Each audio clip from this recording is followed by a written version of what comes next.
ஆயுத எழுத்து நிகழ்ச்சிக்கு உங்களை அன்போடு வரவேற்கின்றோம் நேயர்களே. இந்த ஆண்டினுடைய முதல் தமிழக சட்டமன்ற கூட்டத்தொடர் இன்று தொடங்கியிருக்கிறது. ஆளுநர் உரையுடன் தொடங்கி இருக்க வேண்டும். ஆளுநர் உரையோடு தான் தொடங்கியது, ஆனால் ஆளுநர் அதை வாசிக்கவில்லை அப்படிங்கிறத பார்க்குறோம். சபாநாயகர் அந்த உரையை வாசித்திருக்கிறார். தேசிய கீதம் பாட வேண்டும், ஆரம்பத்திலேயே பாட வேண்டும் அப்படின்ற ஆளுநருடைய கோரிக்கை ஏற்கவில்லை அப்படிங்கிறதுனால அவர் 2-3 நிமிடங்களிலேயே சட்டமன்றத்தை விட்டு வெளியேறுகிறார். இது ஒரு பெரிய சர்ச்சையாக இன்று பேசப்படுகிறது. இது ஆளுநர் இது கான்ஸ்டியூஷனையும் தேசிய கீதத்தையும் நீங்கள் விதிகளை அவமதிக்கிறீங்க அப்படின்னு திமுக அரசு மேலே குற்றம் சாட்ட, சட்டமன்ற மரபுகளை ஆளுநர் மதிப்பதில்லை, சிறுபிள்ளைத்தனமாக நடந்து கொள்கிறார் அப்படின்னு முதலமைச்சரும் திராவிட முன்னேற்றக் கழகமும் பதிலளிக்கிறார்கள். ஒவ்வொரு ஆண்டும் இந்த ஆளுநர் உரையின் போது ஆளுநருக்கும் அரசுக்கும் ஏதாவது ஒரு பிரச்சனை, சிக்கல், மோதல் அப்படிங்கிறது வருது அப்படிங்கிறது வாடிக்கையாகிவிட்டது. ஆளுநர் உரை அப்படின்னாலே இன்னைக்கு ஏதோ நடக்க போகுது அப்படிங்கிற அளவுக்கு இது ஒரு தொடர்கதையாக கடந்த 3 ஆண்டுகளாக இருந்து வருவதை பார்க்கிறோம். இந்த விஷயத்தில் அதை தாண்டி எதிர்க்கட்சி தலைவர் இன்னைக்கு பதாகைகள் தாங்கி இந்த பெண்கள் பாதுகாப்பு சம்பந்தமான விஷயங்களை எழுப்புவதற்காக பதாகைகளுடன் அதிமுகவினர் சட்டமன்றத்திற்கு சென்றிருக்கிறார்கள்.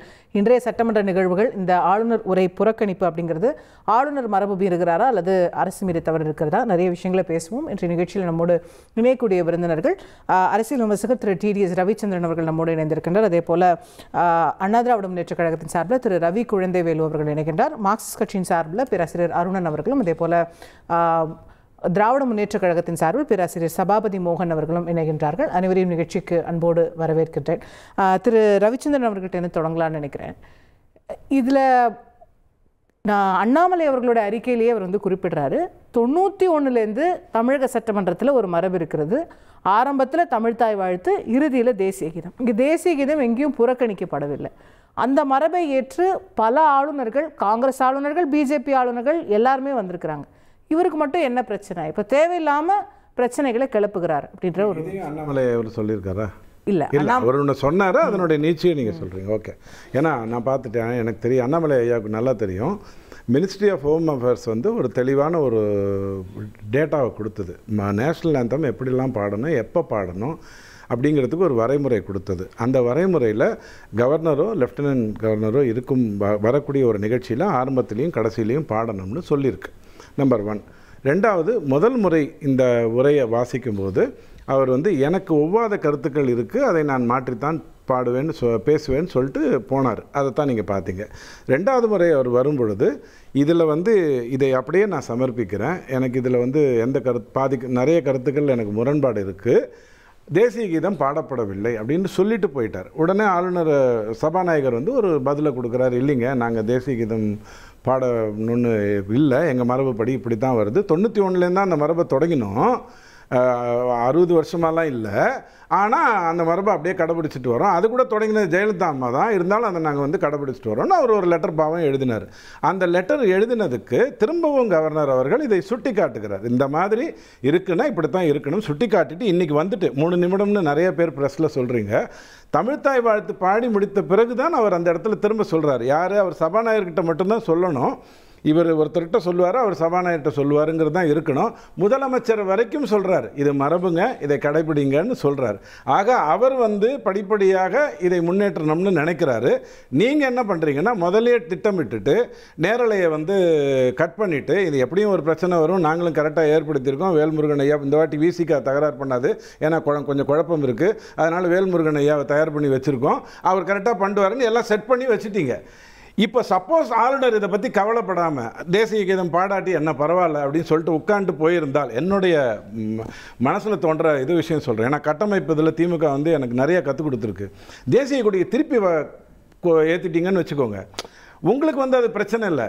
ஆளுநர் இல்லைங்க ஒரு பேச்சுக்கு சொல்கிறேன், ஒரு கொடியை தேசிய கொடி ஆளுநர் கட்டமைக்கிறதுக்கு சொல்கிறேங்க, எங்கே வேணாலும் கட்டமைக்கலாம், கவுத்து பண்ணிட்டு பாருங்கள் பச்சையை மேலே போட்டது எவ்வளோ பெரிய தவறு என்று சொல்லுகிறார், சிறுபான்மையினருக்கு எதிராக இருக்கிறாருன்ட்டிங்கன்னா ஆளுநர் பையன் இல்லைங்கண்ணா அந்த மாதிரிலாம் ஒன்றும் இல்லை, இது கொடி தப்பாக போட்டீங்க அப்படின்னு சொல்லக்கூடிய ஒரு நிலைமைக்கு தான் வருவார். நல்லா புரிஞ்சுக்கோங்க.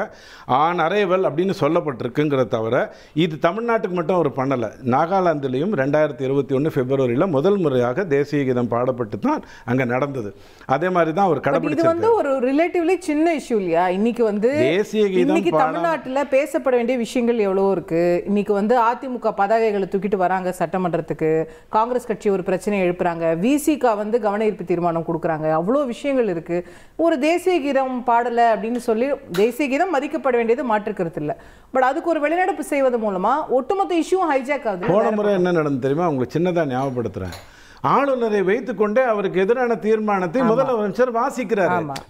நீங்க என்னங்க பெரிய பிரச்சனை, தப்பா எடுத்துக்காதீங்க, நான் சட்டசபைக்காக சொல்ல, ஏன்னா வேஷ்டி தானே அங்கே கிழிஞ்சிச்சு அப்படின்னு சொல்லிட்டீங்கன்னு வச்சுக்கோங்க. இது அப்படி இல்லை. நம்பர் 1 அது புரிஞ்சுக்கோங்க. அவர் ஆளுநரை வைத்துக்கொண்டே தீர்மானத்தை வாசிக்கிறாரு. அதுவும் தயார் செய்யப்பட்ட தீர்மானம். இவர் சிக்னல் கொடுக்குற ஏங்க இது நான் என்ன வடிவேலா அது போன மாசம்னு சொல்றதுக்கு? உண்மையான நிலைமையை சொல்றேன். இது எல்லாமே அங்கே நடந்ததுங்கிறத நீங்க பார்த்துருக்கீங்க. அதை விட ரொம்ப முக்கியம், ஆர்டிகல் 176 வந்து கவர்னர் படிக்கணுங்கிறத வந்து மேண்டேட்டரி அப்படின்னு சொல்லியிருக்கு என்றாலும் அது வந்து வெறும் இர்ரெகுலாரிட்டி தானே தவிர, அதை படிக்கவில்லை என்று சொன்னால் இர்ரெகுலாரிட்டி தானே தவிர இல்லீகாலிட்டி இல்லை அப்படிங்கிறத தெளிவாக சொல்லி.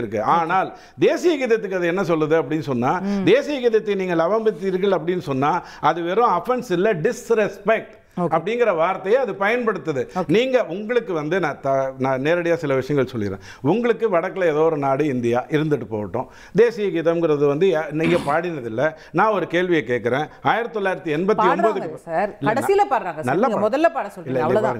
இங்க பாடுறதே இல்லங்கிற क्वेश्चन இல்ல, எங்க பாடுதுன்றதுதான் क्वेश्चन. இங்க பாருங்க, நீங்க என்ன அழைச்சிருக்கீங்க, நான் மேண்டேட்டரியா வாசிக்கணும். நான் வாசிக்கலன்னா என் மேல நீங்க ஒன்றும் குற்றம் சாட்டிட முடியாது. இருந்தாலும் நீங்க அழைச்சிருக்கீங்க, நான் தமிழ் தாய் வாழ்த்து பாடுறது மரபுனா அதை அப்படியே மெயின்டைன் பண்ணிப்போம், தப்பு இல்லைன்ட்டு சொல்கிறேன், நிற்கிறேன். அதற்கப்புறம் கேட்குறேன், இருங்க நான் அதை பாட போகிறோம் அப்படின்னுட்டா வேலை முடிஞ்சிருச்சு. அவர் வந்து உட்காந்துருக்க போகிறாரு, எல்லாத்தையும் பேசியிருக்க போகிறோம். எதெல்லாம் கேட்டிருப்பார் தெரியுமா? நீங்கள் ஒரு குறளை அழகாக படிச்சிங்களே, உருப்பசியும் ஒவ்வா பிணியும் செருப்பகையும் சேராதிருத்தல் நாடு. உருப்பசியும் எங்களுக்கு பிரச்சனை இல்லை, மோடி ஐயா 80 கோடி பேருக்கு 5 கிலோ அரிசி கொடுத்துட்றாரு. செருப்பு ஓவா பிணியும் எங்களுக்கு பிரச்சனை இல்லை, அதுக்கு வந்து ஆயுஷ்மான்லேருந்து எல்லா விஷயங்களையும் கொடுத்துட்டாரு. இந்த செருப்பகைன்னு ஒன்று வச்சுருக்கீங்களே, அதை சேராமல் இருங்க. ஏதோ ஒரு இடத்துல யார் அந்த சார்னு ஒரு கேள்வியை கேட்குறாங்க, முடிஞ்சா பதில் சொல்லுங்க, இல்லைன்னா விட்டுருங்க. ஆனால் இதுல 2-3 விஷயம் நீங்க இன்னும் புரிஞ்சுக்கணும். அவருக்கு சாதனை ஒரு 2 மேட்டர் தான், ரொம்ப நேரம் எடுத்துக்க மாட்டேன். எங்களுடைய சாதனைகளை மற்றவங்க பேச 10 நிமிஷம் ஆயிடுச்சு. அப்ப நான் அப்புறம் பேசுறேன். டைம் பாருங்க. நான் மற்றவங்கள்ட்ட போயிட்டு வந்து திரு சபாபதி மோகன் ஒரு தேசிய கீதம் அவர் பாட சொல்றாரு, 52 வினாடி ஆக போகிறது. அதை பாடிட்டா என்ன பிரச்சனை முடிஞ்சிட போகுது? It is just 52 seconds. அதை வந்து பாடாமல் இருப்பதன் மூலம் வேணும்னே நீங்க கோர் பிரச்சனைகள்லேருந்து அரசுடைய தோல்விகள்லேருந்து திசை திருப்ப இதை பயன்படுத்தி கொள்கிறீர்கள். நாளைக்கு ஒரு ஆர்ப்பாட்டத்தை வைக்கிறீங்க, இதை பெரிதாக்குகிறீங்க அப்படிங்கிறது எதிர்கட்சிகளுடைய குற்றச்சாட்டு. அனைவருக்கும் வணக்கம். நண்பர் ரவிச்சந்திரன் அவரோடு பேசுறதுனால எனக்கு ரொம்ப ஜாலியா இருக்கும். ஏன்னா நடுவுல கிழிந்த வேட்டி, அப்புறம் தலைகீழ் கொடி, அப்படி இப்படி எல்லாம் ஒரு ஜாலி பண்ணுவாரு. அவரு எனக்கு ரொம்ப பிடிச்ச நண்பர். அத வந்து என்னட்டு தான் கத்துக்கிட்டான் பாரு. அப்புறம் அவரு செய்திக்கு வர்றேன், எனக்கு ஒன்றும் இல்லை, நான் ரொம்ப ஜாலியா இருக்கேன். ஏன் தெரியுங்களா? முதல்வரினுடைய அறிக்கையில வந்து ஆளுநர் சிறுபிள்ளைத்தனமாக நடந்து கொண்டார் அப்படின்னாரு. என்னை பொறுத்தவரையிலும் நான் மிகுந்த மகிழ்ச்சியோடு இருக்கிறேன். ஏனென்று கேட்டால், ஆளுநருக்கு ஒரு பெரிய புண்ணியம் கிடைச்சிருக்கும். சார், 1,16,00,000 பேருக்கு 1000 ரூபா கொடுக்குறோம். நீங்க வந்து 5 லட்சம் பிள்ளைங்களுக்கு, மாணவ பிள்ளைங்களுக்கு மாசம் வந்து 1000 ரூபா கொடுக்குறோம். பொம்பளை பிள்ளைங்க படிக்குது. 17 லட்சம் பிள்ளைங்க வயிறாறு காலையில இட்லி கொசு சாப்பிடுது அப்படின்னு ஆளுநர் சொல்லி இருந்தாருன்னு வச்சுக்க இங்கிலீஷ்ல. அவருக்கு வாழ்க்கையில ஒரு புண்ணியம் கிடைச்சிருக்கும். இந்த புண்ணியம் கிடைக்கல அவருக்கு. 2வது, எனக்கு இது வந்து மகிழ்ச்சி தான். ரொம்ப அழகா சொன்னாரு. அதாவது இர்ரெகுலாரிட்டி, இல்லீகாலிட்டி கரெக்டு சார். நீங்க வரணும்னு அவசியம் இல்லை சார். நீங்க வராமையே என்னுடைய மதிப்பிற்குரிய முன்னாள் ஆளுநர் தமிழிசை அவங்க வராமலே ஐயா சந்திரசேகர் ராவ் நடத்திட்டாரு. அழைக்கப்படாமலே சொல்லுங்க, நீங்க வரணும்னு அவசியம் இல்ல, அது சொல்லிடுங்க. இருக்கணும், நீங்க பங்களால இருங்க, ஊட்டிக்கு போங்க. அவர் வரக்கூடாது இல்ல, அவர் வரக்கூடாதுன்னு நினைக்கல. அவர் வந்தாரு, தமிழ் தாய் வாழ்த்துக்கு முழுசா இருந்தாரு. அவர் ஒரு 52 செகண்ட் நேஷனல் ஆந்தம் பாடுங்கன்னு கேட்கிறாரு. அதை பண்றதுல என்ன சிக்கல் நமக்கு? நல்ல அசோக், அருமையான கேள்வி கேட்டிருக்கீங்க. நான் வந்து செய்திக்கு வர்றேன். அதாவது நம்முடைய ரவிச்சந்திரன் சொன்னார் பாருங்க, ஹோம் அஃபேர்ஸ்ல இருந்து 14/2/2017 ஒரு ஆர்டர் வருது. நீங்க அது கண்டிப்பா வச்சிருப்பீங்க. அந்த ஆர்டர்ல என்ன சொல்றாங்கன்னா, சட்டமன்றத்துக்கு உள்ள காலையில வந்து எடுத்த உடனே தேசிய கீதம் பாடணும் கிடையாது மிஸ்டர் ரவிச்சந்திரன். ஆளுநர் வருகிற பொழுது தேசிய எங்கெல்லாம் ஆளுநர் வருகிறாரோ தேசிய கீதம் இசைக்கப்படுகிறது. ஆமா, சட்டமன்றத்துல இசைக்கப்படுகிறதுங்க. ஆளுநர் வரும்போது இன்னைக்கு இசைக்கப்பட்டதா? என்னைக்கு நீங்க ஆளுநர் வருகிற பொழுது அவருக்கு காவல்துறையை வந்து அங்க நிக்க வச்சு அவர் காவல்துறைக்கு மரியாதை கொடுக்கிற பொழுது தேசிய கீதம் இசைக்கப்பட்டுதான் அவர் உள்ளே வருகிறார். நீங்க போட்டு பாருங்க, எம்எல்ஏ கூப்பிட்டு கேளுங்களேன். தேசிய கீதம் இசைக்கப்பட்டுதான் அவர் உள்ளே வருகிறார். அதே மாதிரி ஆளுநர் வந்து திரும்ப போக அதுதான் இருக்கு, அந்த ஹோம் அஃபேர்ஸ் சர்க்குலர் இருக்கு. ஆளுநர் வருகிற பொழுது தேசிய கீதம் இசைக்கப்பட்டு ஒரு உள்ளே வரணும், ஆளுநர் போகிற பொழுது தேசிய கீதம் இசைக்கப்பட்டு போகணும். அப்படிதான் அதுல இருக்கு. மிஸ்டர் ரவிச்சந்திரன், நான் சொல்றது கரெக்டா தான் நினைக்கிறேன், நீங்க நல்லா படிச்சு பாருங்க. அப்படித்தான் தேசிய கீதம் இசைக்கப்பட்டு ஆளுநர் வருகிறார். வந்தவருக்கு காவல்துறை மரியாதை கொடுக்கப்படுகிறது. மரியாதை கொடுக்கப்பட்டு உள்ள வராங்க.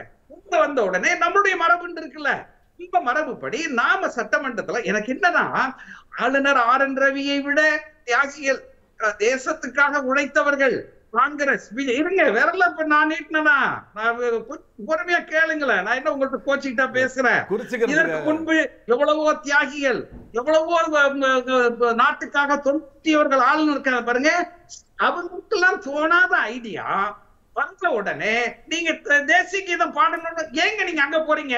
பாண்டிச்சேரி இல்லைங்க, பக்கத்துல பாண்டிச்சேரியில உங்க ஆட்சி தானே. எங்க ரங்கசாமி ஐயா, ஆனா ஆட்சி உங்க ஆட்சி தானே. உங்க ஆட்சியில நீங்க என்ன பண்ணீங்க? போன வருஷம் என்ன பண்ணிருக்கீங்க? தேதி வச்சிருக்கேன், 31/7/2024. யார் கவர்னரு? சிபி ராதாகிருஷ்ணன் ஐயா கவர்னர். அவரு உங்க கவர்னர் தானே, உங்க கட்சி தானே, இந்திய கூட்டணி தானே, உங்க கூட்டணி ஆட்சி தான் நடக்குது. 31/7/2024 ஐயா ராதாகிருஷ்ணன் அவர்கள் கவர்னராக இருக்கிற பொழுது அங்கே தமிழ்தாய் வாழ்த்து பாடுகிற பொழுது ராதாகிருஷ்ணன் போய், ஐயா முதல்வர், என்னங்க நீங்க ஸ்பீக்கர்ட்ட போய் தேசிய கீதம் பாடுங்க, இதுதாங்க எங்களுக்கு உண்டு அப்படின்னு கேட்டாரா? இல்ல. ஏன் கேட்கல? நான் ரவிச்சந்திர சார்ட்ட ஒரே ஒரு கேள்விங்க. அம்மா, நான் அதிகம் பேச விரும்பல, கோவப்பட. எனக்கு ரொம்ப மகிழ்ச்சி. ஏன்னா அண்ணாவை பிடிக்காது, அம்பேத்கர் பிடிக்காது, திராவிடம் பிடிக்காது, திக்கணமும் பதில் சிறந்த திராவிடங்கள் திருநாடு என்று சொன்னா பிடிக்காது, தமிழ்நாடு பிடிக்காது, பெரியார் பிடிக்காது, இதெல்லாம் இதை எதற்கு படிக்க வேண்டும்? படிப்பதை விட நீங்கள் போனது. ஆனா எனக்கு ஆத்திரம் என்ன தெரியுமா? நீங்கள் அவமதித்தீர்கள், தமிழ்நாட்டை அவமதித்தீர்கள், வாழ்த்தை அவமதித்தீர்கள். அதை என்னால பொறுத்துக்க முடியல. நான் மிஸ்டர் ரவிச்சந்திர சார்ட்ட ஒன்னே ஒண்ணு கேட்கிறேன். சார், நீங்க கோச்ச கூடாது, அதுக்கு நல்லா கரெக்டா பதில் சொல்லணும். நீங்க வந்து ஆளுநர் மாளிகைக்கு அடிக்க எல்லா ஃபங்க்ஷன் நீங்க போறீங்க, நான் சொல்லல. இப்ப நாங்க வந்து முதலமைச்சரை பார்க்க போற மாதிரி நீங்க அடிக்கடி ஆளுநர் அலுவலகத்துக்கு போறீங்க, நிகழ்ச்சி எல்லாம் பங்கேற்கிறீங்க, விருந்து டீ எல்லாம் சாப்பிடுறீங்க. உங்களுக்கு ஒரே ஒரு கேள்வி என்ன தெரியுங்களா? ஆளுநரா இருக்காரா? கொடுத்தாச்சா? அல்லது என்ன சொல்லி இருக்காங்க சார்? அங்க இருந்து கூப்பிட்டு போன்ல நீங்க இருங்கன்னு சொன்னாங்களா? ப்ளீஸ் அதை மட்டும் இந்த நாட்டு மக்களுக்கு கொஞ்சம் சொல்லிடுங்க. ஏன்னா நீங்க ஆளுநர் மட்டும் வேண்டியவங்க. நீங்க பிஜேபியா இருந்தா நான் அதை கேட்க மாட்டேன். நீங்க ஒரு தனிப்பட்ட முறையில ஆளுநருக்கு ஆர்டர் இருக்கா, ஆர்டர் கொடுத்தாச்சா, தொலைபேசியில சொன்னாங்களா, கொஞ்ச நாளைக்கு இருன்னு சொன்னாங்களா, கொஞ்சம் நீங்க கொடுத்த இதையெல்லாம் சொல்லணும். நீங்க சொன்னதை விட நான் என்ன கேக்குறீங்க? தமிழ்நாடு ஆளுநர் இல்ல, எனக்கு புரியல கேள்வி. தமிழ்நாடு ஆளுநர் ஆர்.என். ரவி தானே? மாத்திட்டாங்களா? நமக்கெல்லாம் தெரியாம மாத்திட்டாங்களா? 3 வருஷம் முடிஞ்சு வச்சு 5 வருஷம் முடிஞ்சு போன பிறகு இருக்காரு, அவருக்கு ஆர்டர் இருக்கான்னு ரவி கிட்ட கேக்குறேன். இல்ல, அப்புறம் ஏன் அவருக்கு இல்ல சார், சபாநாயகர் ஏன் அவரை கூப்பிட்டாரு? அவர் ஆளுநர் இல்லனா? நீங்க எக்ஸ்டென்ஷன்ல இருக்கீங்க பாஸ், நான் கூப்பிட மாட்டேன்னு சொல்ல வேண்டியதுதானே? சார், அவருக்கு ஆர்டர் கண்டினியூ பண்ணி ஆர்டர் கொடுத்துட்டாங்களா? அது தமிழக அரசுக்கு தெரியுமே. தமிழக அரசுக்கு தெரியுமே அவருக்கு ஆர்டர் இல்லையா? தமிழக அரசுக்கு வரைக்கும் எந்த ஆர்டர் வரலையா? அப்புறம் ஏன் அவரை கூப்பிட்டீங்க? கூட்டனா ஒரு ஆளுநர் இருக்கிறாரு, நீங்க வந்து என்ன சார் தமிழக அரசு என்ன பண்றது? இல்ல, ஆளுநர் மாளிகையில யார் இருந்தாலும் தமிழக அரசு கூப்பிடுமா என்ன? எந்த பேப்பர் சொல்ல ஆளுநரை அவமதிக்கணும்னு சொல்லல தங்கை, ரொம்ப ஆசையா கேக்குறேன். ரவிச்சந்திரனுக்கு இது தெரிஞ்சிருக்கும். சரி, ஆர்டர் கொடுத்து எக்ஸ்டெண்ட் பண்ணிட்டாங்களா? சரி, நீங்க ஓகே, ஐ டேக். நான் உங்க கேள்வியை புரிஞ்சுக்கிட்டேன். திரு ரவி குழந்தைவேல் அவர்கள்ட்ட கொண்டு போகணும்னு நினைக்கிறேன். நீங்க இன்னைக்கு எதிர்க்கட்சி தலைவர் பேசும்போது இந்த இஷ்யூல சொல்றாரு, ஆளுநர் வெளியேறிட்டாரே, இப்படி மரபை மீறிடுறாரா அப்படின்னு கேட்கும்போது அவர் புறக்கணிக்கும்படி செய்திருக்கிறார்கள் அப்படிங்கிறார். எப்படி அது அங்கேயும் நீங்க எப்படி அரசை பிளேம் பண்ணல? இது வந்து ஒரு திட்டமிட்ட நாடகம். அதுதான் இந்த நாடகம் அரங்கேற்கப்பட்டுள்ளது அப்படிங்கிறது தான். அவங்க மகிழ்ச்சியில் இவ்வளோ சந்தோஷமாக பேசுகிறாங்க பாருங்கள், அதுலேருந்தே அவங்களுக்கு தெரியுது பாருங்கள்.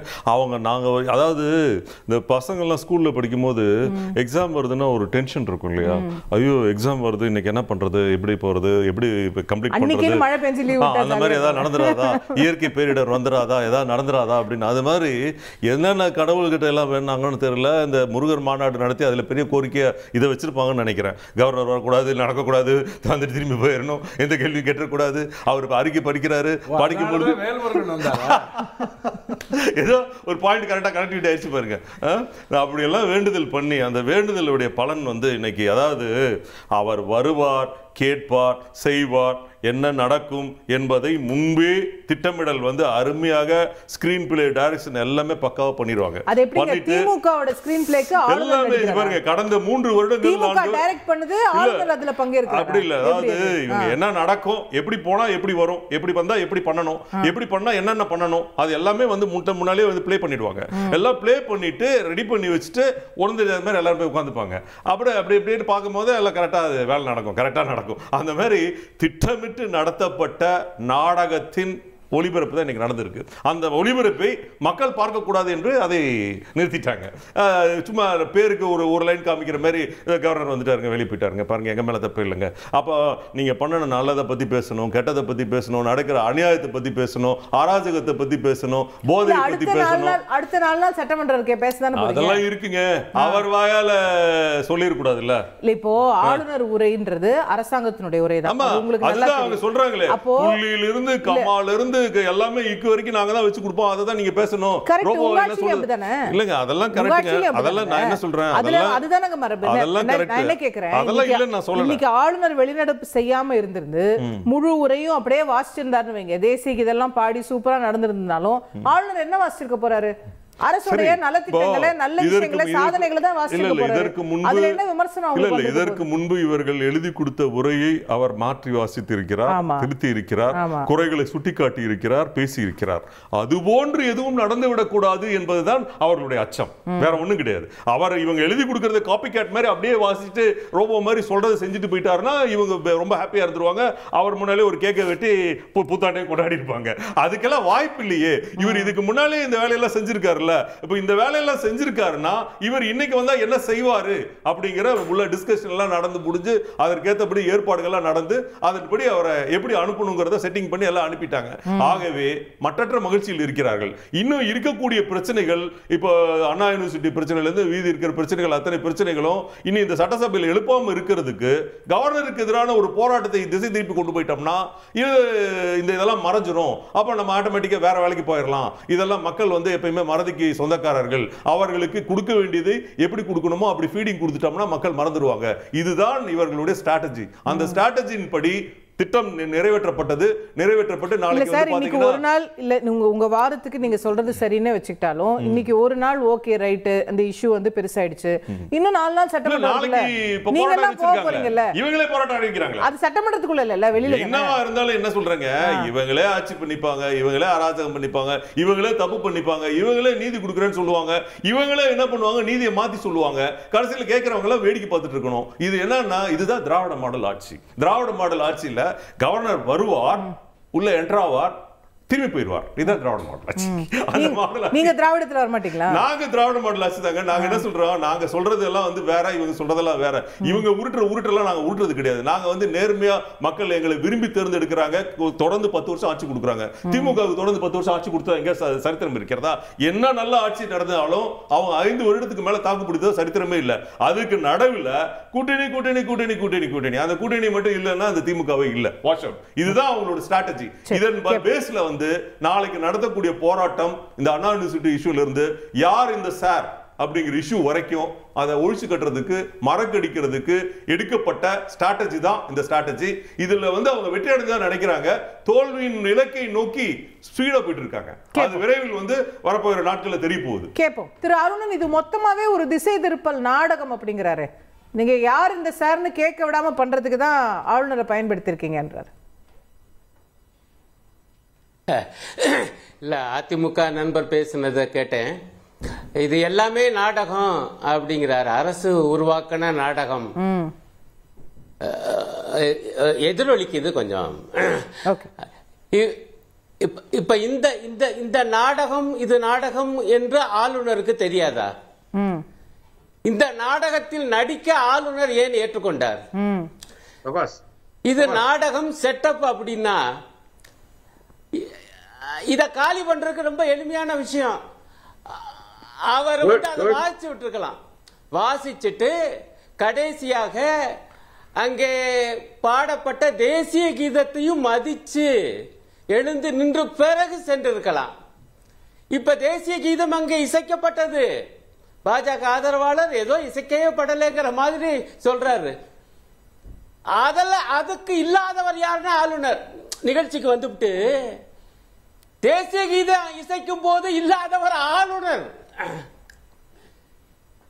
தேசிய கீதத்தை அவமதிச்சது நான் சொல்றேன் ஆளுநர் தாங்கிறேன். இவ்வளவு ஆளுநர் பண்ணிவிட்டு எல்லாமே அரசினுடைய திமுக அரசுடைய செட்டப்யா நாடகம்யா. ஆமா இல்ல அவர் என்ன சொன்னா அவர் என்ன பண்ணா கோவப்படுவாருன்னு உங்களுக்கு தெரியும். கரெக்டா நீங்க அதை செஞ்சு அவரை ட்ரிகர் பண்ணிட்டீங்க. இப்ப அவர் வெளியே போட்டாங்க, சந்தோஷம். நாளைக்கு ஒரு ஆர்ப்பாட்டத்தை அறிவிச்சிட்டீங்க. இன்னும் 2 நாள் ஆளுநரை வச்சே ஓட்டிடலாம் பிளான் பண்றீங்கன்றாரு. இல்லங்க நான் கேக்குறேன், சபாநாயகர் போய் அழைக்க போனார்ல, ஆமா, அப்ப அவருக்கு தெரியாதா? அப்போ தமிழ்நாடு சட்டமன்றத்துடைய அவர் சொல்லிருக்காரு, இவர் பதிலுக்கு மரப சொல்லிருக்காரு. அதை தாண்டி கடைசியா ஒரு முறை இன்னைக்கு டைரக்டா முதலமைச்சர் கிட்ட சொல்லிருக்காரு. எல்லா பக்கமும் முயற்சிச்சுட்டு முடியலன்னா வெளியே போயிட்டார். அவர் முந்தா நாள் கவர்னர் பொறுப்பேற்று சொல்லிருக்காரு. அப்ப ஐயா ஐயா நீங்க பேசும்போது பொறுமையா இருக்க ஏன் தலையிடுறீங்க? இல்ல நான் கேட்கறது அப்பவே இல்ல அடடா எங்க அவர் ஏற்கனவே போன தடவை கடிதம் அனுப்பியிருக்காரு சபாநாயகர்.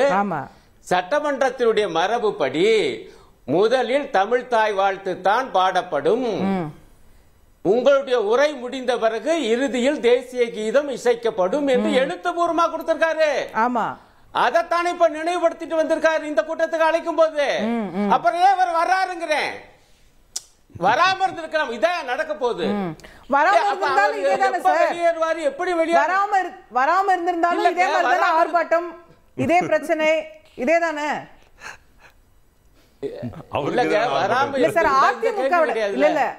நீங்க ஆளுநரை குற்றம் சாட்டி கேள்வி கேட்கிறீங்க. இல்ல திரு அருணன், நீங்க ஆளுநரை நோக்கி பல கேள்விகள் கேட்கிறீங்க. அவர் ஏன் வரணும், அவர் இப்படி பண்ணிருக்கலாமே, பிஹேவ் பண்ணிருக்கலாமே.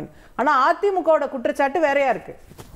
இததான் எதிர்பார்த்து நீங்க இருந்தீங்கன்றது அவங்களுடைய குற்றச்சாட்டா இருக்கு, அதிமுகவுடைய குற்றச்சாட்டு. அதுக்கு தாங்க நான் சொல்றேன், அந்த எதிர்பார்ப்பை ஏன் பூர்த்தி பண்றாருங்க? ஒண்ணு வராம இருக்கணும், இல்லாட்டி வாசிச்சிருக்கணும். அப்ப திமுகவுடைய திட்டம் தோல்வி அடைஞ்சிருக்கும்ல. ஒரு வாதத்துக்கு சொல்றேன், திமுக திட்டத்துக்கு வேற ஏன் துணை போறாரு? எங்கேயாவது ஒரு ஆளுநர் வெளிநடப்பு பண்ணலாமாங்க? தேசிய கீத இசைக்கு பண்றதுக்கு முன்னாடி எதிர்கட்சி தலைவர் தாங்க வெளிநடப்பு செய்வாங்க. இது அரசியல் சாசனத்தை அவமதிச்சிருக்கார் இந்த ஆர் என் ரவி. சட்டமன்றத்தை அவமதிச்சிருக்கார்.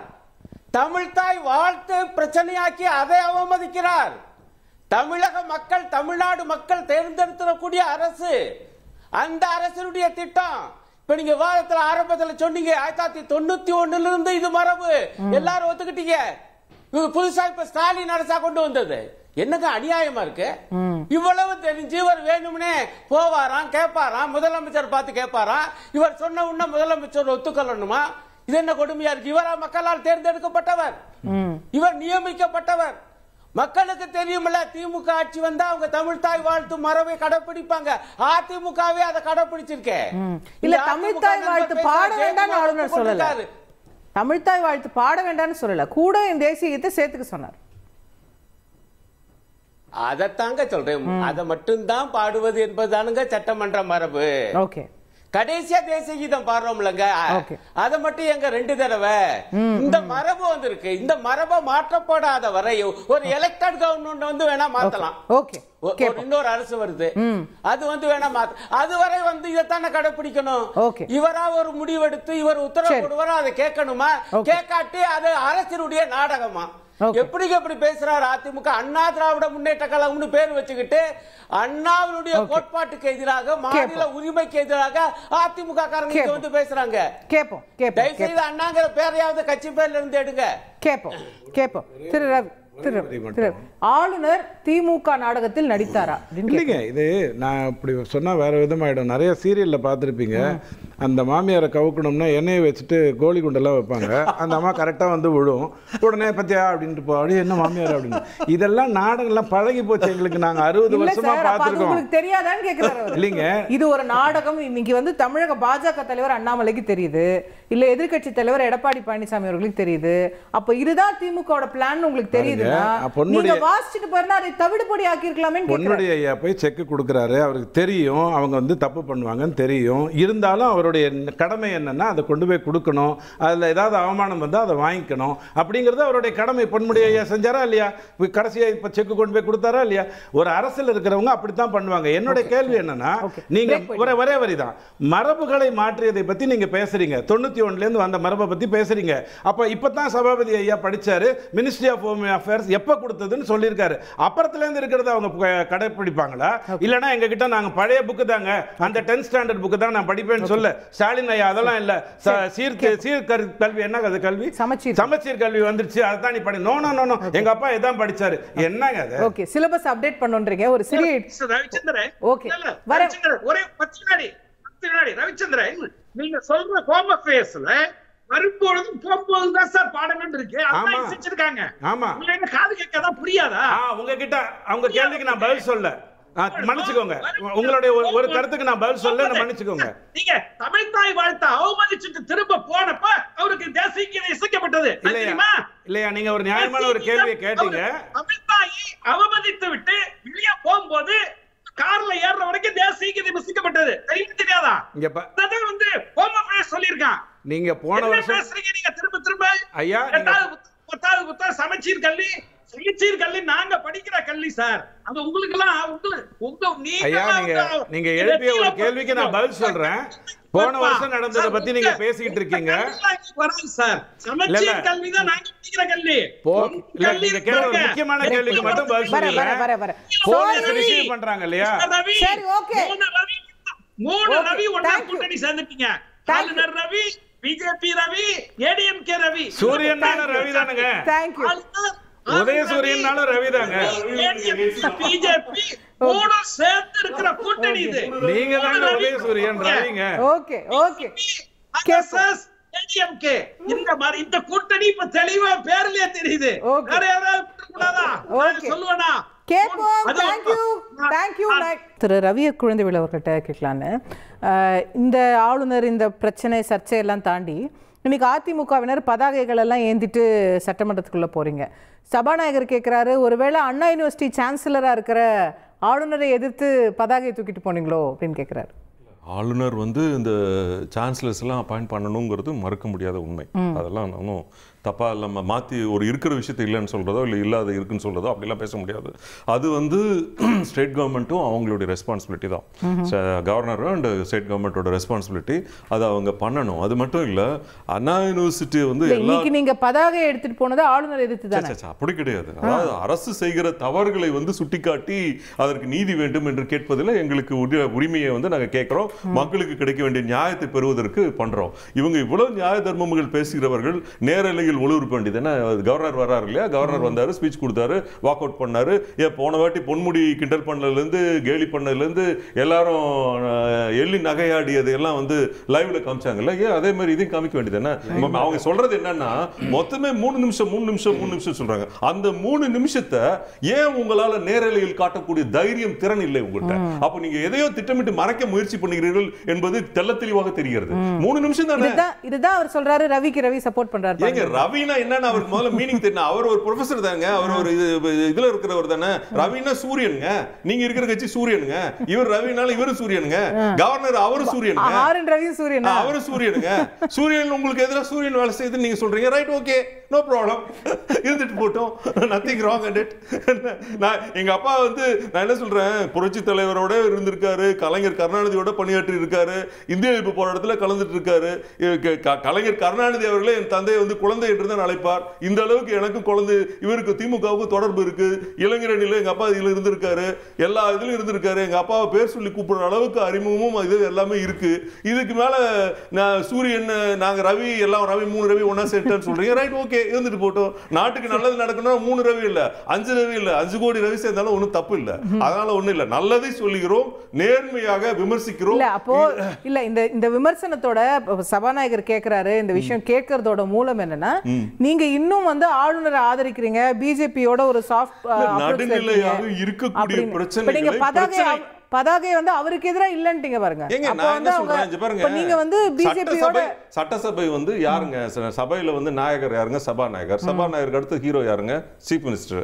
அப்புறம் நீங்க சொல்லக்கூடிய டெப்டி சீஃப் மினிஸ்டர், மினிஸ்டர்ஸ் எல்லாம் இருக்காங்க. நாங்க வந்து யார்கிட்ட நியாயம் கேட்போம்? நியாயம் கேட்கறது இவர்கிட்ட நியாயம் கேட்கிறோம். சட்டசபையில தான் வந்து நியாயம் கேட்கிறோம். கவர்னர் மாளிகை முன்னால போய் நாங்க நீங்க நியாயம் கேட்டோம்னா நீங்க சொல்லலாம், கேட்கலாம். நீங்க இதை பிடிச்சிட்டு இருந்தீங்களா? கவர்னர் மாளிகை முன்னால தானே போய் நீங்க வந்து முதலமைச்சர் பத்தி பேசுறீங்களே, என்ன இது கரெக்ட்? கவர்னர் மாளிகை தானே போனீங்க. கவர்னர் மாளிகையில போய் நாங்க நிக்கல, இல்ல இங்க தானே நிக்கிறோம்.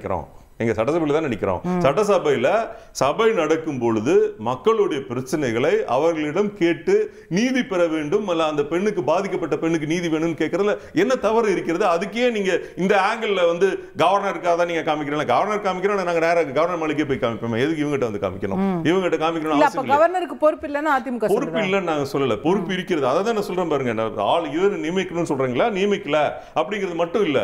அந்த அண்ணா யூனிவர்சிட்டி பில்டிங்கே ஒரு 100கணக்கான ஏக்கர் ஏரியா உள்ள இருக்குங்க. அது உள்ளார புதர் மண்டி கிடைக்கிறது. அதை கிளீன் பண்றது இல்ல. எந்த டிவியும் போய் ப்ராப்பரா கவரேஜ் பண்ணல. இதற்கு முன்பு குறிப்பிட்ட திமுகவினரே அங்க கலாச்சாரம் காட்சிருக்காங்க யூனிவர்சிட்டிக்குள்ளயா? அது உள்ளே நடந்து புதர்க்குள்ள.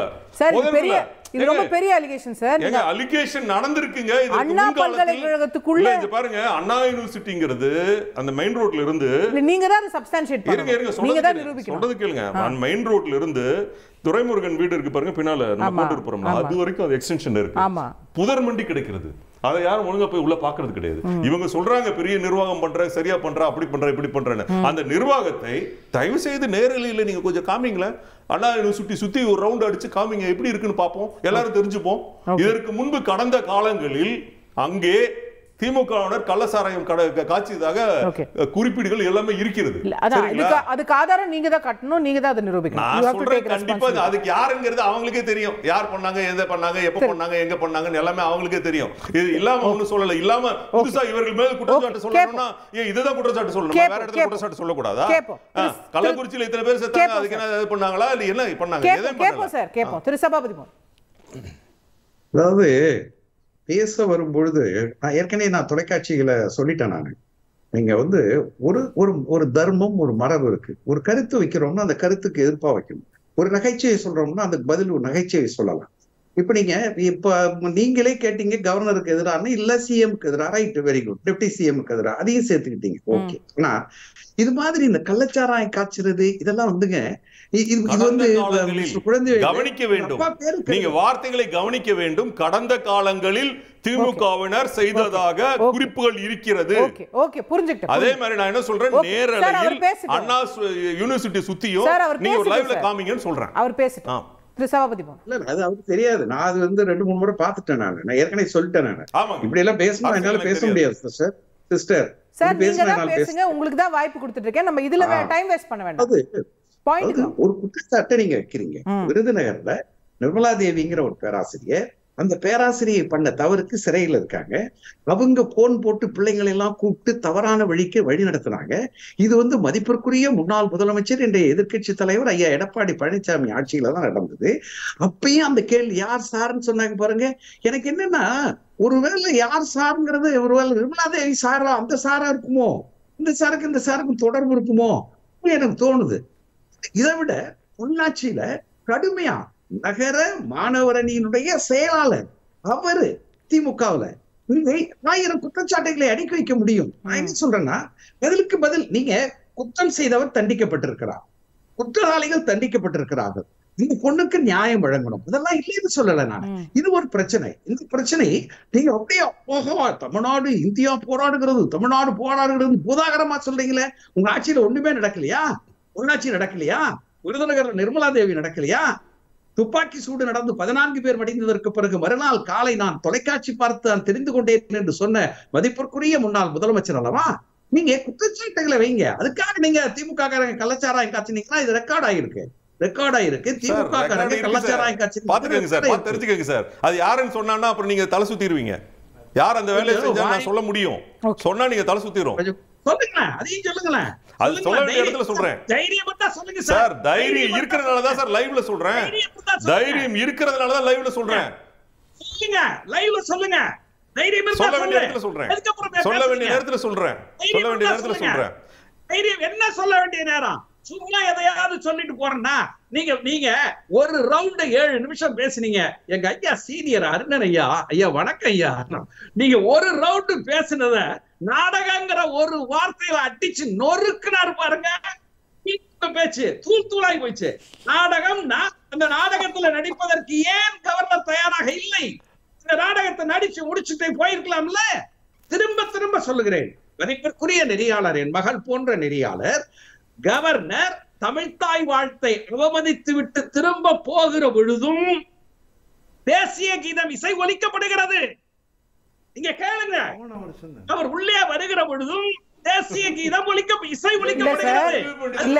இல்ல திரு சபாபதி மோகன், let me clarify. நீங்க திரும்ப அவருக்கு காவல்துறை மரியாதை கொடுக்கும் போது தேசிய கீதம் இசைச்சத சட்டமன்ற வளாகத்திற்கு வெளியே நடந்ததை பேசுறீங்க. வளாகத்துக்குள்ள அவை நடவடிக்கைகளின் போது நடக்கிறத அவங்க பேசுறாங்க. அதத்தான் ஹோம் மினிஸ்ட்ரியில நீங்க சொன்னார் பாருங்க, மிஸ்டர் நம்முடைய ரவிச்சந்திர சார் சொன்னார் பாருங்க, 14/2/2017 ஹோம் அஃபேர்ஸ்ல இருந்து வந்திருக்கிற சர்க்குலர்ல கவர்னர் அறைக்கு வருகிற பொழுது தேசிய கீதத்தோடு அவரை வரவேற்க வேண்டும், கவர்னர் போகிற பொழுது தேசிய கீதத்தோடு அவரை வழி அனுப்பு, அதுதான் சொல்லியிருக்கேன். நீங்க அலுவலக ஒரு நிகழ்ச்சி நடக்கிற பொழுது சொல்லல. நான் என்ன சொல்றேன், நான் ரொம்ப ஆழமா ஏதாவது சொல்லணும்னு நினைச்சிட்டு இருக்கேன். ராவ் ஷிவ் பகதூர் வர்சஸ் இந்திய பிரதேஷ் வழக்கு 1188. மக்களால் தேர்ந்தெடுக்கப்பட்ட பிரதிநிதி ஒருவர் சட் கோட்பாடின்படி மைய அரசின் பிரதிநிதியாக முதல்வராக இருக்கிறார். ஆளுநர் பதவியை எடுத்து விடுவதற்கு உத்த தருணம் இதுவே. ராவ் ஷிவ் பகதூர் வெர்சஸ் இந்திய அரசு வழக்கு எண் 1188. இது ஒன்னே 10 வினாடியில் முடிச்சிடுறேன். இன்னொரு வழக்கு உச்ச நீதிமன்றத்துல ராம் சவாயா வெர்சஸ் பஞ்சாப் அரசு. ஆளுநர்கள் அரசமைப்பு சட்டமுறையான தலைவர்கள், நிர்வாக அதிகாரம் அமைச்சரவைக்கே உண்டு. இன்னொன்னு 3 இதே கருத்து 28 case 637 TM Kannaiyan versus Pondicherry அரசு. எல்லாத்துலயும் நான் பெரிதும் மதிக்கிற என் நினைவில் வாழும் போற்றுகிற குழந்தைவேல் ஐயா அவர்கள், அவரே சட்டமன்றத்துல பேசியிருக்காங்க, மாநில சுயாட்சி பத்தி பேசியிருக்காங்க, கவர்னரை எதிர்த்து பேசியிருக்காங்க. ஐயா குழந்தைவேல் பேசின பேச்சுக்கிட்ட இருக்கு, சட்டமன்ற குறிப்பேட்டுல இருக்கு.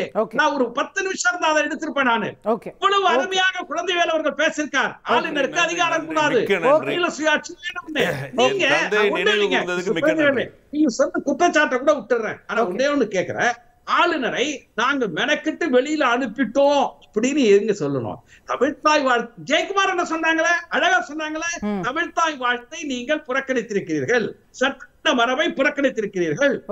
வெற்றி கழகத்தினுடைய தலைவர் விஜய் அவர் சொல்றாரு, சட்டமன்ற மரபு கடைபிடிக்கிற மரபை புறக்கணித்திருக்கிறார். எல்லாரும் சொல்றப்ப நீங்க மட்டும் என்ன சொல்றீங்கன்னா, நான் முடிச்சிடறோமா, நீங்க ஏன் 3 ரவி ஒன்னா சேர்ந்துட்டீங்கன்னா, நீங்க ஆளுநரை நாங்களே சார் எங்க சாதனைகளை படிக்கிறதுக்கு, எங்க சாதனைகளை ஆளுநர் படிக்கிறதுக்கு நாங்க ஏன் அவரை மெனக்கிட்டு வெளியில அனுப்பணும்? சார் வேலையில கூட இருக்கு சார், அதெல்லாம் பிரச்சனை. ஓகே ஓகே சார், என்ன சொல்ல முடியும்? ஓகே ஓகே, மற்றவங்க பேசலாம்.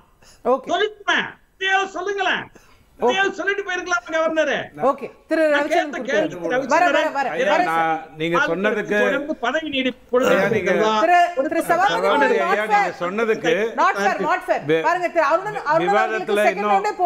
விவாதத்துல இன்னும் 2 கருத்து வைக்கணுங்கிறதுனால ஒரு வரியில அந்த 2 கருத்துக்கு பதில் சொல்லிடுறேன். நாடகத்துல நடிக்கணும்னு கவர்னர் வரல, ஆனா அலிபியில போய் மாட்ட போறோங்கிறது அவர் தெரிஞ்சுதான் வர்றாரு.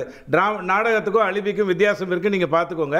காவல்துறையிடம் ஒரு கான்வாய் கவர்னரை ஒப்படைக்கும் பொழுது நீங்கள் தேசிய கீதம் பாடியதுங்கிறது நீங்க சொல்லியிருக்கிற ஹோம் அஃபேர்ஸ்ல இல்ல, ஒரு நிகழ்ச்சியின் தொடக்கத்தில் பாடுவதும் இறுதியில் பாடுவதும் தான் ரொம்ப முக்கியம். பாடும்போது போயிட்டார்னு சொல்றது புத்தம் புதிய காப்பி, போன வருடம் நடந்தது, இந்த வருடம் இல்ல. அதை நீங்க புரிஞ்சுக்கணும். இப்ப நான் ரொம்ப முக்கியமா கேட்க வர்ற ஒரு கேள்வி என்னன்னா, இந்த சாதனை எல்லாம் அவர் படிச்சிருக்காருன்னு வச்சுப்போம். ஒரு பக்கம் அவர் என்ன சொல்றாரு, 1,15,00,000 குடும்பங்களுக்கு, அதாவது 3,50,00,000 தமிழர்களுக்கு மாசம் 300 ரூபாய், 1000 1000 3 பிரிச்சுக்கோங்க. மாதம் 300 ரூபாய் கொடுத்து அவர்கள் வாழில் ஒளியேற்றுகிறோம். அது வந்திருக்கா? நல்ல விஷயமா? கூடவே என்ன சொல்கிறாங்க, 2 வருஷத்தில் வறுமையை ஒழிச்சிருவோங்கிறாங்க. இப்போ இந்த மேஜிக் எங்கேருந்து கிடைக்கும்? இந்த இப்போ 1 கோடியே 15 லட்சம் பேர் குடும்பங்களுக்கே நீங்கள் 1000 ரூபாய் கொடுத்துட்டு எல்லாம் நல்லா இருக்கா, நல்லா வாழ்றீங்களா அப்படின்னு கேட்டுட்டு இருக்கிற நிலைமையில இருந்துட்டு அதே இதில் என்ன வருது, 2 வருஷத்துல வறுமையை ஒழிச்சிருவோம். 1000 ரூபாய் கொடுத்து வறுமையை ஒழிச்சிருவோம். எங்க 1000 ரூபாய் கொடுத்து வறுமையை எப்படிங்க ஒழிக்க முடியும்? அது வேற விவாதம், நான் அப்புறம் வர்றேன். அடிப்படையில் 1000 ரூபாய் நீங்க கொடுக்கறதே எதனால 60 வருஷமா நாங்க ஆண்டுட்டோம். எங்களால 300 ரூபாய்க்கு மேல ஒரு ஆள் கொடுக்க முடியாது. ஆட்சி எலெக்ஷன் வரதுக்கு 2 மாசத்துக்கு முன்னாடி 2000 ரூபாய் கொடுத்தீங்கல்ல. இங்க பாருங்க, அவங்க எப்படி தப்பு பண்ணாங்கங்கறத அப்புறம் பேசிப்போம். நாம ஆளுநர் படிச்சிருந்தா என்ன இருந்திருக்குங்கறத சொல்றேன். 2 வருஷத்துல நான் வந்து வறுமையை ஒழிச்சிருவேன்னு சொன்னா ஒரு நிமிஷம் முக்கியமா சப்ஜெக்ட்டுக்குள்ள நான் வரணும். பேசி இருந்தா என்ன இருந்திருக்கும் நீங்க யோசிச்சு பாருங்க. திரு சபாபதி மோகன், இல்ல நீங்க மட்டுமே பேச முடியாது. ஐயா ப்ளீஸ், ஐயா ப்ளீஸ் புரிஞ்சுக்கோங்க. ஐயா நீங்க தொடர்ந்து பேசிட்டே இருக்கீங்க. இல்ல ஐயா நீங்க தொடர்ந்து பேசிட்டே இருக்கீங்க. நீங்க பேசுறதும் எங்களுக்கு சரியா கேட்கல, நான் பேசுறது உங்களுக்கு கேக்குதான்றதும் எனக்கு புரியல. சரி, I am sorry, I have to cut you off. வறுமையை நீங்க வந்து 2 வருஷத்துல ஒழிக்க முடியாதுங்கறத நீங்க புரிஞ்சுக்கோங்க இந்த சிச்சுவேஷன் இருந்தா. ஆனால் இதை ஒன்னும் 10 செகண்ட் தான். இதை விட மிகப்பெரிய ஒரு விஷயத்தை சொன்னாங்க. அதுக்கெல்லாம் நான் மயங்கிட்டேன். 1 ட்ரில்லியன் எக்கானமியாக தமிழ்நாட்டை மாத்துவோம்னு உடனே நான் கூட்டி பார்த்தா தேரவே இல்லை. ஏன்னா 1 ட்ரில்லியன் எனக்கு என்னன்னு தெரியும். பட்ஜெட் இப்படி இருக்குது, எப்படிடா இங்க இருந்து. அதுக்கு தான் காங்கிரஸ் என்ன பண்ணா, ராஜ்பவன்ல போய் போட்டி போடாம பதாகையை மாத்தி காட்டிட்டான். கவர்னர்கிட்ட காட்டிட்டாங்க, தப்பு தான் ஒத்துக்கிறேன். இங்க காட்டி எங்க நீட்டை ஒழிக்கிறேன் நீங்களே, எங்க ஆச்சுன்னு கேட்கணும். அதை மறந்துட்டு என்ன பண்ணிட்டான், இந்த பக்கம் வந்துட்டாங்க. ஆனால் நீங்க உள்ள அதுக்கு சான்றாக சொல்லுகின்ற பொய் என்னன்னா, நாங்க இத்தனை குடும்பங்களை காப்பாத்திட்டு இருக்கோம் வெறும் 1000 ரூபாயை கொடுத்துக்கிட்டு, ஆனால் 2 வருஷத்துல வறுமையை ஒழிச்சிருவோம். 1 ட்ரில்லியன் எக்கானமியா தமிழ்நாட்டை கொண்டு வந்துருவோம். எங்க காதுல பூ சுத்தலாம், பூந்தொட்டி எல்லாம் வச்சீங்கன்னா வெளிக்குமா இல்லையா? கொஞ்சம் யோசிச்சு பாருங்க. இதை எப்படி ஆளுநர் படிப்பாரு? நீங்க யோசிச்சு பார்க்கணுமா வேண்டாமா? ஓகே, கேட்போம். திரு அருணன் பதில் சொல்ல விரும்புறீங்களா? அதுக்கு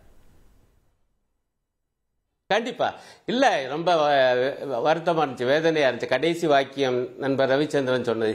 இது எப்படியா படிப்பாரு ஆளுநர்? இது என்ன கூத்தா இருக்கு? படிக்கணுங்க. அதுதான் அரசியல் சாசனம் சொல்லி இருக்கிறது. மக்களால் தேர்ந்தெடுக்கப்பட்ட அரசு திமுக அரசு, ஸ்டாலின் ஐயா அவர்கள் தலைமையில இயங்குற அரசு. உங்களுக்கு அதுல பிடிக்காம இருக்கலாம், ஆளுநர் கூட உள்ளூர பிடிக்காம இருக்கலாம். திரு அருணன் பாயிண்ட் வந்து இங்க ஆளுநர் படிக்கிறாரா சபாநாயகர் படிக்கிறாரான்னு இல்ல. இப்ப எதிர்கட்சி தலைவர் கூட விமர்சிச்சிருக்காரு, இந்த உரையே வந்து நீங்க வந்து ஒரு ஊதி பெரிதாக்குன பலூன், உள்ள ஒண்ணுமே இல்லைங்கிறார். அதே அந்த விமர்சனம் தான் இப்போ இவரும் வைக்கிறார். ஏங்க என்ன அது அப்படி வைக்கலங்க சகோதரி. ஆளுநர் இதை எப்படி படிப்பாருன்னு கேக்குறாருங்க. நீங்க தயவு செஞ்சு மாத்தாதீங்க.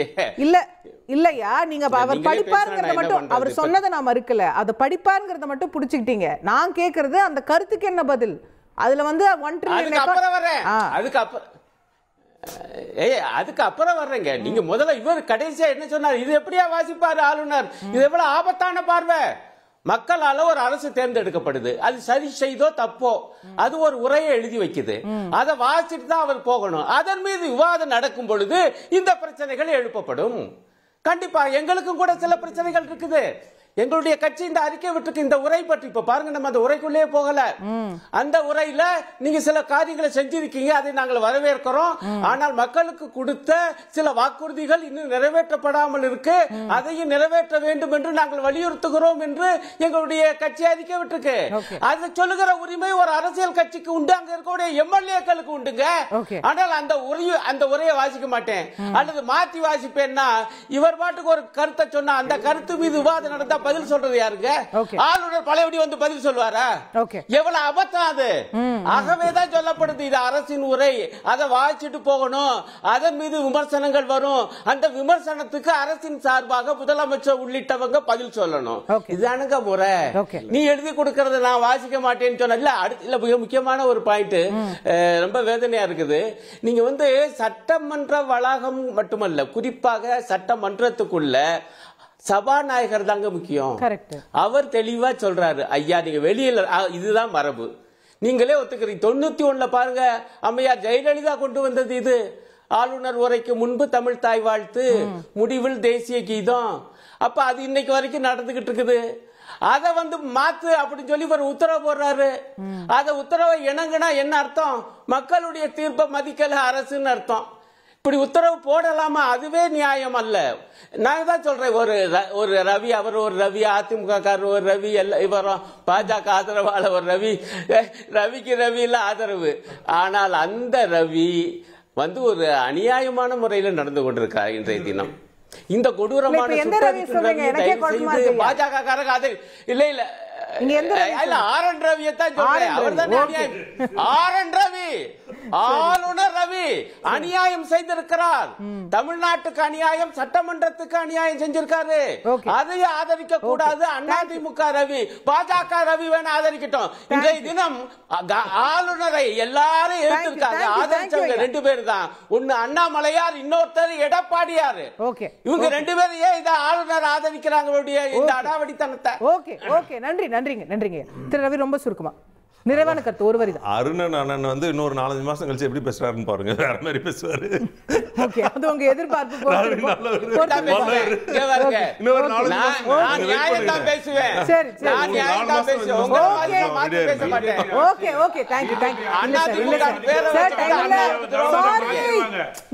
திரு சபாபதி மோகன், நிறைவு கருத்து ஒரே வரி. 1 ட்ரில்லியன் என்பது 85 லட்சம் கோடி. 10 லட்சம் கோடி ஏற்கனவே வந்துருச்சு. இன்னும் 75 லட்சம் கோடி இன்னொரு 6 வருஷத்துல வந்துரும். உங்க ஐயா 6 ட்ரில்லியன் பண்றாரு பாருங்க, அதுக்குள்ள நாங்க 1 ட்ரில்லியன் எட்டிடுவோம். உங்க ஐயா மோடி கிட்ட சொல்லிடுங்க, 1 ட்ரில்லியன் என்பது 85 லட்சம் கோடி. அதுல 10 லட்சம் கோடி வந்துருச்சு, 75 லட்சம் கோடி வரணும்.